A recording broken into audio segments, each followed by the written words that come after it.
These two guys came up to her and were like, hey, we heard that you started your own business. Well, I hope you're ready for war. I mean, it's really intense. Starting your own business is this really aggressive, intimidating thing. And that's how they made it sound. They said business is war. And she said, I went home that day and just sat on the floor and cried, thinking, I don't want to go to war. So many of us were raised on thinking girly things, like feminine things, are embarrassing. I don't know. It's just like, do you remember we all kind of went through that phase where we were little and we all loved pink, and then a few years later, like completely rejecting pink, being like, oh my God, pink is stupid, pink is girly. Like, it is ingrained in us from a young age to think girly things are stupid. Like, whatever, Barbie is less important, Polly Pocket is less important than Legos, right? No, we didn't see dolls as fashion design, right? We saw Legos as engineering, but we didn't see dolls as fashion design. So I just feel like, and I think it's still very much a thing, just feeling like girly things are trivial, girly things are stupid, and embracing that side of you. I think so many of us were raised thinking that embracing your femininity is just not going to be accepted in a masculine world. And not only will it not be accepted, you will be judged by men for showing up in your cute little pink floral dresses. They're gonna take you less seriously. And it's not even just men anymore. I feel like now it's more women than it is men. I feel like men just like really don't care. I mean, obviously that's not the case, right? Like, the whole Legally Blonde phenomenon where everyone just thinks she's stupid because dressed cute, she cares about her appearance, right? And wants to put an effort and, embraces her femininity, likes to wear colorful colors. But just because of that, everyone is now judging her on her intellect. Everyone is surprised when she performs well. And of course, it's not just men, right? Like, now even women, you see like women in the workplace being like, oh, what are you so dressed up for? Why are you so dressed up for work? My mom was telling me about like a work dinner event that she went to. A lot of women in dresses and heels, and they were like apologizing, like all those women were apologizing for being dressed up, and they're like, oh yeah, we usually don't dress like this, we're not trying to come off as intimidating or anything. We're just like constantly apologizing for our femininity, and it's not like, again, like it's a dressed up event and all the women are apologizing, but none of the men are apologizing for being underdressed. Do you know what I mean? We're still kind of taking it on ourselves. I really think it's very ingrained. But yeah, I honestly and genuinely believe like our power is in our femininity. As a woman, you're so much stronger when you embrace that side of yourself rather than trying to be something you're not. Like, we feel like we live in this really masculine world and we have to act in a way that's unnatural to us. Like, I just know that I used to feel like I have to do things like a man to be taken seriously in the professional world. I had to wear like muted colors to be taken seriously in the professional world. Now I like, do all my own stuff, but like when I did have a 9 to 5, I worked in clinical affairs. When I did have a 9 to 5, I just remember being like actively telling myself, okay, you're not allowed to be yourself. And that's crazy. I think it's so internalized. You know that clip that's going around of Margot Robbie? they're in an interview, I think it was for the Tarantino movie Once Upon a Time in Hollywood, and they're doing interviews, and this is like way before the Barbie movie, and Brad Pitt in an interview, he turns to Margot and he's like, yeah, you're kind of like Barbie. And she has like a kind of an upset reaction, nothing intense, but she's like, oh my god, no, I'm not like Barbie. And taking it like an insult, you could tell she didn't consider it a compliment. But Brad Pitt meant it very, you could tell he didn't think of it as an insult. He meant it in terms of whatever. She's extroverted, she's nice, she's perky, right? All things that you think of as a compliment. So I think it's almost come to the point where we as women don't take feminine stuff seriously, and like men don't think twice about it. They're just like, oh yeah, Barbie. And obviously that's not the case completely. I don't want to make blanket statements, but like as women, we're just like, oh no, ew, pink. And guys are just like, oh hey, pink. Like they're indifferent, but we're so, oh my god, nothing girly, like because we know nothing girly is ever taken seriously. It's always trivialized. It's always embarrassing to be obviously outwardly feminine. It's embarrassing. And I just don't even think guys think of it like that anymore. Like it's really what's in our head and us thinking we have to act a certain way to be taken seriously in a masculine world. And I know a lot of women have this mentality where they're like, okay, I'll put on my like masculine hat for work, and then in a romantic setting, in my home setting, I'll be in my feminine energy, but in my work I have to be in my masculine energy. And I'm so against that. And the only reason we think that is because we were raised on thinking that masculinity is the only image of success, right? The first image that comes to your mind when you think of a CEO, when you think of a doctor, still is like a man, right? Statistically, we look at all those high up positions and we don't see ourselves there. So we think, okay, for us to get there, we have to act like them, we have to look like them.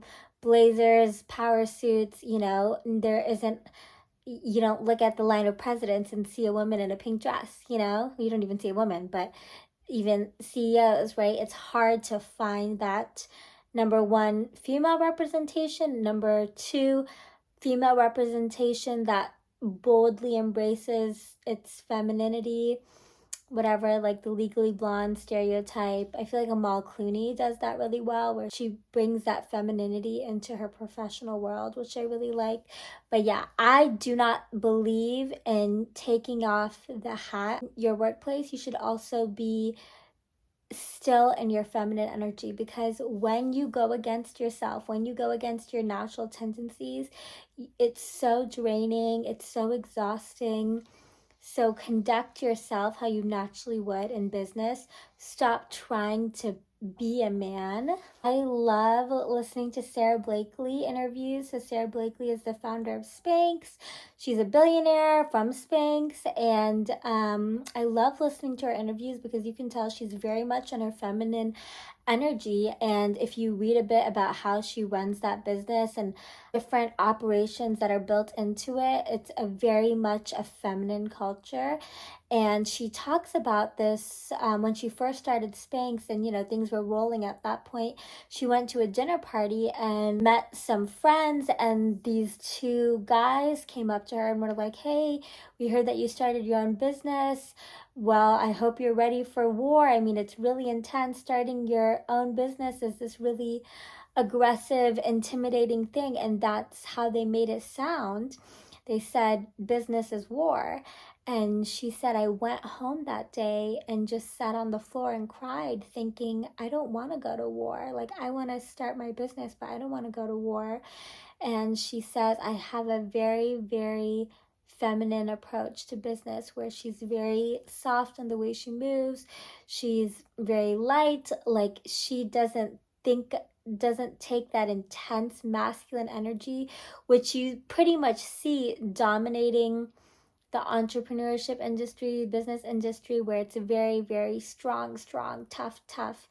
And I love that she doesn't subscribe to that. She doesn't go against her natural tendencies. And that's why I think you should be in your feminine energy 24/7, because you really are so much more powerful. Of course, it's not just about the way you dress, but I really think as a woman, you're 10 times more intimidating in your dress and heels than you are trying to dress like a man and like your baggy blazer and your pants. And I just think it's so ingrained into us to be so anti anything girly, because we were raised in a world where it wasn't taken seriously. Even now we're still fighting to have it be taken seriously, and we have to dress like men and act like men and do business like men to be taken seriously, not just by men but a lot of women at this point too, because so many women have also signed on to this.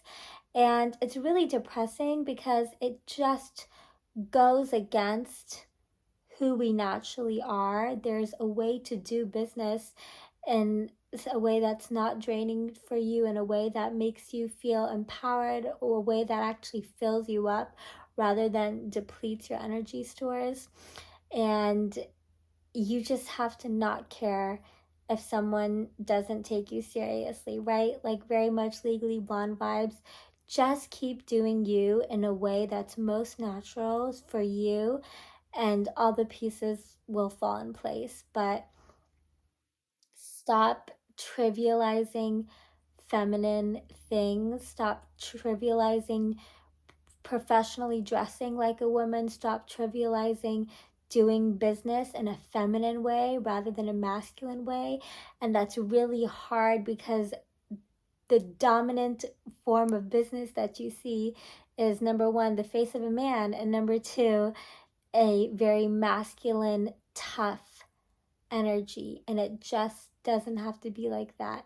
You are so much more intimidating, you are so much more powerful, and you are so much more filled. Your tank is so much more filled when you're acting from your feminine energy rather than your masculine energy, because you are being true to yourself, and that will also help you sustain that lifestyle. You will feel really, really burned out when you're trying to be something you're not, and it will actually be a hindrance to your success. A personal example for me, I'm sure so many girls have gone through this too, but like I dated a guy who was really big on real estate and all of that, and I saw his success in real estate and was thinking, you know what? Okay, this is.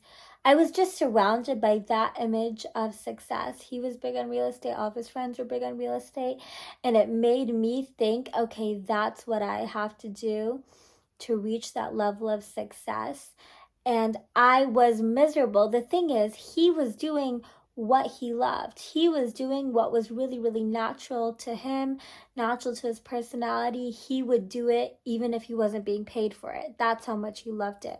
But I was surrounded by that image. I was really close to him. I really admired him. I really admired his friends, all that. And when you're surrounded by one image of success, you start to try to be like that, even if it goes against your nature. I had to drag myself reading up on stuff, researching things, doing stuff that I did not enjoy. And that's why I say lower your pain tolerance. You should watch my video. I have a video on lowering your pain tolerance, because when you keep pushing into things that don't feel good, that you don't like, that aren't natural to you, all that happens is you just ruin your instrument of being able to detect if you're hot or cold, right? When things feel good, you move towards them. When things feel bad, you move away from them. That is the universe speaking to you, and you are just raised on tough, tough, tough, push, push, push, push past the bad. And it's really crazy how much we're talked into that. But anyways, watch that video. But I kept pushing into something that I didn't like, thinking that's what I had to be taken seriously. And it isn't. There's so many forms of success and whatever, generically feminine industries that are so natural to me. And I don't know, because I was just surrounded by that, because that was my mental image of success, that was my mental image of a person I admired, I tried to be him and do what he does, and I was miserable. I definitely could have done it if I had to, but why would I try to do something and be something that isn't a natural passion for me? And it's not about whatever, real estate being a feminine or masculine industry, right? There's a whole show, Selling on Sunset. It's like, whatever. But it just wasn't for me. If you've always loved that stuff, you could read about that stuff all day. You'd read about that stuff, even if no one paid you for it, whatever, whether you're a girl or a guy, it's it's your thing. But it wasn't my thing. But we, on a larger scale, we can see this with women, where working in a masculine form, working in a masculine way, because we're just constantly surrounded by that image, right? Like all the Instagram entrepreneur gurus, whatever, all that stuff is coming on our feed. But I would never naturally gravitate towards any of that, but because that is the image of success I'm seeing, I think I have to do that to get their level of success. And no, I just have to find someone who does what I love, does the things that I would do even if I wasn't paid for it, and how they manage to monetize that and then follow that path. I think in one of the Sex and the City episodes, Carrie talks about when she first moved to New York, and she said sometimes, because she moved when she was young, she didn't have a lot of money, and she says sometimes I would buy Vogue instead of getting dinner because I felt like it filled me up more. And that's what I'm talking about when I say, like, do what you love, because especially in the world we live to today, you can figure out how to monetize just about anything. You know what I mean? If you are obsessed with reading Vogue, if you're obsessed with staying up to date on fashion trends, right? There are jobs of that. There are jobs, whatever, like market research, knowing what's hot, right? People get paid for that. So I always say, spend your time doing what you want to do, even if you never got paid for it. Like Carrie was reading Vogue and staying up to date on what's hot, even though she was never being paid for it. So that's the thing. I think we get so lost in this world of the male image, the man image of success, that we forget that there are so many feminine images of success. That industry is very much booming and alive, and you just have to do stuff that naturally occurs to you. And I'm not saying whatever, fashion is feminine, real estate is masculine. I'm not trying to say any of that. The point I'm trying to say is make sure that you are doing what stays true to you and what you genuinely love. Because I found myself at a young age, even though I'm like 25, I still just like 21 to 25, it's a crazy difference. But I found myself not listening to what I actually liked, and instead, whatever, looking at guys that I was dating, looking at older guys I was dating, admiring them and trying to be like them, even though that wasn't true to myself, and feeling like I had to act like them and dress like them to be taken seriously. And it's just not the case. Bring your femininity to your workplace. Bring your femininity, even if it's a male dominated field, bring your femininity there, because we need, number one, young girls need that representation, right? We need the legally blonde archetype. As women, we need to feel safe, and we need to feel like our femininity isn't trivializing our work, isn't trivializing how seriously we're taken in a professional setting. So be that for yourself, because it will fill you up to stay true to yourself. And then be that for the young girls who are looking at you thinking that they have to be as manly as possible to be taken seriously in a professional setting.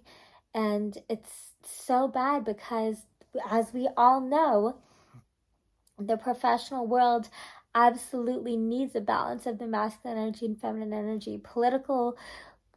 We talk about this all the time, right? Political leaders. I think RDJ said this in like an interview where he's like, yeah, we should be in a matriarchal society. there would be no war or something. So we are very well aware that as women, we need to bring our womenness to wherever we are, okay? Whether it's professional, whether it's romantic, show up as who you truly are because the world really needs it. It's not healthy for us to try to be men, and it's not healthy for the world when women try to be men. The image of power you have is a man, and we're going outside of ourselves to be that. A man is very powerful deep in his masculine. A woman, you're very powerful deep in your feminine. And of course, if you were raised always being in your masculine energy, like I get that also. Both my parents are engineers. Like my mom and dad definitely both have more of a masculine energy. Like my mom's always been more hyper independent, not just independent, but hyper independent. He's also a major tomboy. I'm a huge girly girl. But even she was telling me, yeah, I'm just trying to embrace my feminine side lately. And I love that because I'm sure today it's hard to be feminine and as an engineer. So I can't imagine back then when she first started working how hard it was for her to be taken seriously as a woman in a male dominated field. So you want to make sure that you're really being conscious of staying true to yourself. And if you feel like you're more true to yourself when you're in your masculine energy, you absolutely should do what's best for you and do whatever makes you feel full and stays true to you. But just make sure it's not because when you were little, everyone was very dismissive of girly things, of feminine things, and that's why you almost have this no, I'm not like a Barbie, or no, I'm a tomboy, I'm not a girly girl. We all, I don't know, maybe other people didn't go through those phases, but I did. I grew up total girly girl, and then went through this whole phase where I'm denouncing all of it and thinking it's all stupid. And I don't think guys have that phase. Like, I don't know that guys are like, oh my god, never mind, like cars are stupid, or this is stupid, or like they grew up liking blue and now they suddenly think blue is stupid, right? Like, we as women have that thing, and it's just really sad that we decided men's interests deserve to be taken seriously. Whatever the stereotypical male interest deserves to be taken seriously, but feminine interests don't. And I guess it just also like depends on what kind of household you grew up in. But for me, that was kind of like the case where it was just like very engineer, very tomboy. I had a little brother, and my mom's a tomboy, so there wasn't a lot of like feminine energy in the house. And so for any girl who kind of grew up with that, where I like was born loving pink, loved everything pink, and then whatever, like 8 years old, 12 years old, I was like, ugh, pink is so stupid. And because I didn't think it was cool anymore. And that's so sad. That's so sad to me. So just embrace your femininity, bring your femininity. Don't take the hat on and off between work, like putting your masculine hat for work, feminine hat on for your romantic setting, for your home life, because it's not sustainable. It will drain you. It will make you hate your work when you're trying to be something you're not in your workplace. Just stay true to yourself, baby. I love you. Don't trivialize feminine things, okay? It takes so much unlearning because you've been brainwashed into thinking that stuff is stupid, and it's not. And I really honestly think women are more dismissive of it than men are. We have like internalized that stuff so much. It's crazy. Okay, I love you. Bye.